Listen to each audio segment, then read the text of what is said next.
والنازعات غرقا الله قسم خوري په هغه فرشتو باندې چې هغه د کافرانو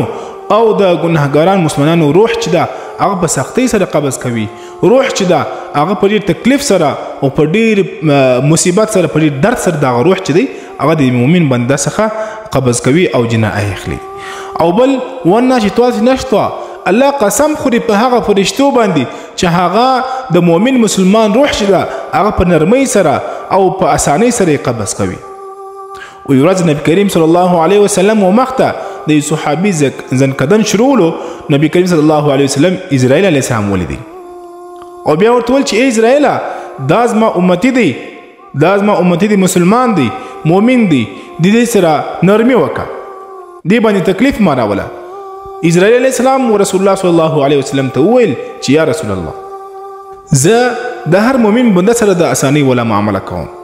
زه د هر مؤمن روح چې ده هغه په نرمۍ سره او په اسانۍ سره قبض کوم، خو لیکن ګناهګار مسلمان ځنکدن به سخت وي او د ګناهګار مسلمان چې هغه ژوند ټوله ژوند په ګناو کې وي، نه لمونځ کوي، نه د قرآن تلاوت کوي او نه پر قرآن باندې عمل کوي، د الله احکاماتو خلاف ژوند کوي، نو دا هغه روح به هم هغه قسم قبض کیږي لکه څنګه چې د یو کافر روح په سختۍ سره قبض کیږي چې د تکلیف زیات ورسیږي. نو نن وخت ستا، ژوند ستا، الله رب عزت موږ تاسو ته وخت راکړی، صحت یې راکړی دی، نو باید چې د خپل اعمال باندې فکر وکړو، توبه په اخلاص باندې وباسو، نو هغه وخت په الله رب العزت په دنیا کې هم کامیابي موږ ته ملاو کړي او د آخرت کې هم کامیابي موږ ته ملاو کړي.